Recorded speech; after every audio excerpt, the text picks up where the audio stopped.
Pascal, right from the beginning of the season, you said the goal was to get your team playing in these kinds of games. There's no bigger game than this type of a game tomorrow night. How much are you looking forward to it, to see your team in that situation?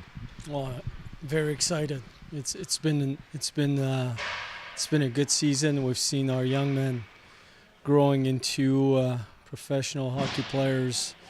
Our young prospects learning from the veterans all year long and going through the highs and the lows of the season, and to be in that position today, it's a great opportunity for them to show what they've learned this season, for our team to show how close we are to each other and playing for each other. The room is really good. The mindset is really positive. It's very exciting for the organization. It's very exciting for our team, and it's that's why we play this game. That's why I'm coaching hockey, for those moments, creating new page in your history of coaching hockey or playing hockey. So it's going to be a fun day for sure. You know, it's interesting to me that there would be teams that might be disappointed for not closing out the series at the first opportunity, but I don't sense any disappointment in this group because maybe the way you played that game in Game 4. Well, we're facing a team that had probably the second best second half of the season. They finished ahead of us. If you would have told me before the series started we're gonna play Game 5 in their building and it's gonna be a tight series like it was in the first 4 games, except for Game 2, I would say, I take it. I take the gamble. I like our team. I like the way we move. I like the way we think right now. I like the way we prepare. So it's been a tough series, especially physically difficult.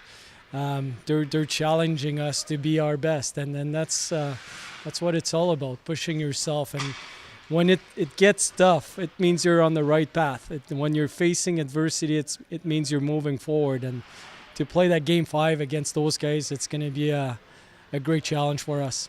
Buddy Robinson has served a 2-game suspension. Your team was able to get through it without your top goal scorer in the lineup. You get him back for game number 5. What does it mean?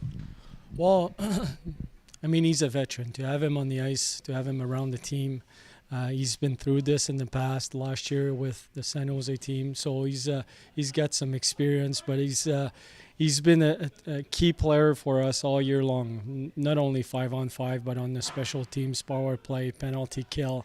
Yeah, very positive guy, and he's the type of guy that would take the challenge and really raise his game and play the type of game that we need at this time of the year. So to have the opportunity to have him back is a big positive for us.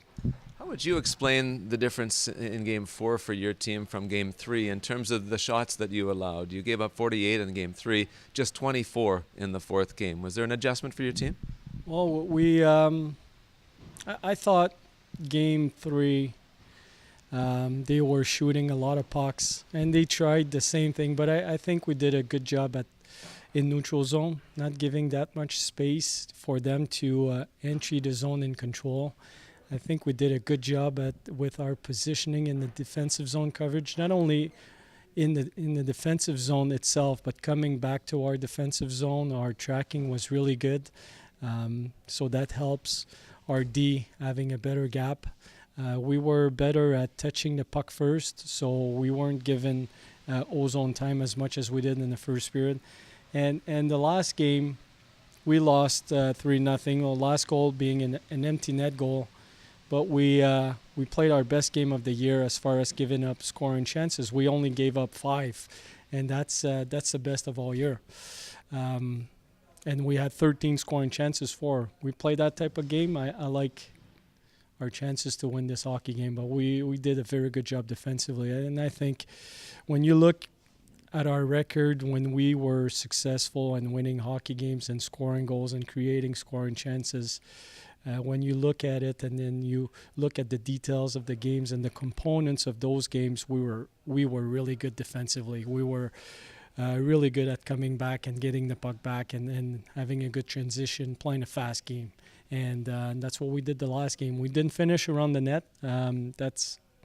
We need to score some goals, obviously, but other than that, we did a pretty good job. Just one last one I wanted to ask you about. You have, from the time you took over this team, talked about process and not outcomes.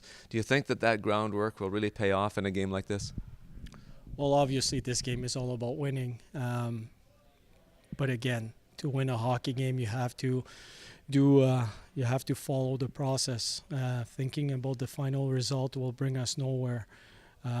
Today was a practice day. Tomorrow will be a morning skate, but we have to follow the steps and then making sure we don't skip any steps. And then same thing in game, making sure that we follow the steps and sticking to the plan, staying in the moment. In the playoffs, you need a real short memory. If you have a bad shift, just leave it where it belongs in the past and get ready for the next shift and just following the process. And that's what we preached all year, and that's what I believe in. And we all believe in this, staying in the moment, making sure you keep your energy in a positive sense, and making sure that we stick together. When those guys play for each other first and foremost, and then to me, that's one of our biggest assets.